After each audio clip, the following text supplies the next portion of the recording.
तो पश्चिम एशिया इस समय बारूद के ढेर पर बैठा है और लेबनान से लेकर ईरान तक महायुद्ध के बादल मंडरा रहे हैं। लेबनान की जंग अब इजरायल और ईरान के बीच एक बड़े संग्राम में तब्दील होने वाली है, जिसका युद्ध घोषणा नेतन्याहू और मुस्तफा ने पहले ही कर दिया है। लेकिन इसी बीच इजरायल को तुर्की की वार्निंग ने पूरे पश्चिम एशिया में हड़कंप मचा दिया है। क्या ये किसी बड़े महासंग्राम की आहट है? देखिए इस रिपोर्ट में।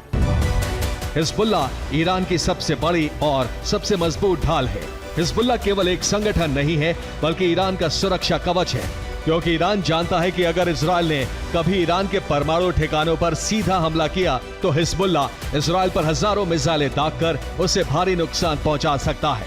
हिज्ब ईरान के लिए शक्ति संतुलन का हथियार है।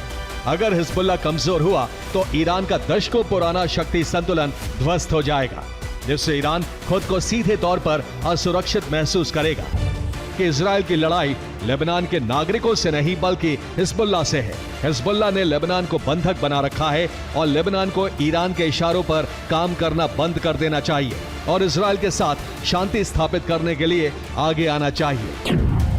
सीरिया और लेबनान दोनों ही तुर्की के बेहद करीब हैं। सीरिया तो तुर्की के साथ एक लंबी सीमा साझा करता है। इजरायल इन देशों पर हमले करता है तो इसका सीधा असर तुर्की की सीमाओं पर पड़ता है और हमले की वजह से लेबनान से विस्थापित लोगों का बोझ तुर्की पर बढ़ सकता है। तुर्की पहले ही 30 लाख से ज्यादा सीरियाई शरणार्थी संभाल रहा है। साथ ही इजरायल और तुर्की के बीच भूमध्य सागर में वर्चस्व की जंग बेहद पुरानी और गहरी है, जिससे तुर्की को डर है कि इजरायल इस इलाके में अपना प्रभाव बढ़ाकर तुर्की के समुद्री अधिकारों और हितों को नुकसान पहुंचा सकता है। दक्षिणी लेबनान के तायर में 13 लोगों की मौत हो गई है। 2 मार्च से लेबनान पर हुए इजरायली हमलों में कम से कम 3,696 लोगों की मौत हुई है और 11,413 लोग घायल हुए हैं।